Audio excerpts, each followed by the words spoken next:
Welcome to the Banker Lamp. Please enjoy the video.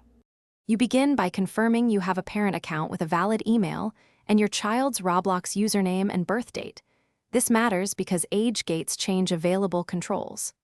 Once done, sign into the parent account and enable two-factor authentication to prevent unauthorized changes. Next, navigate to the child's profile using their username.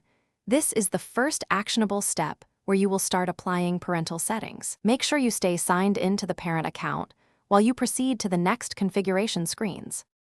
Now go to Settings, choose Privacy, and change chat permissions. Set who can chat to friends or no one depending on maturity. This reduces exposure to strangers.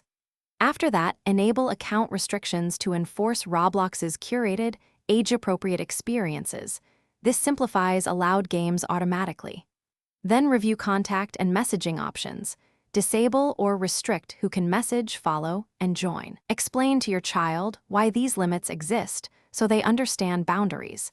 And make incremental relaxations later if behavior Finish by locking changes. Set a family PIN on the device or use your platform parental controls to prevent the child changing settings. Once applied, verify by testing the child's login or asking them to show restricted features. This confirms the controls work as intended.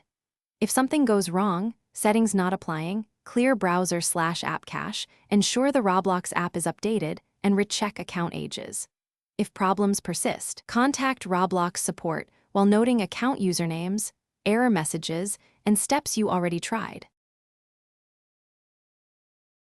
Thanks for watching. If this was helpful, leave a like and consider subscribing. See you next time.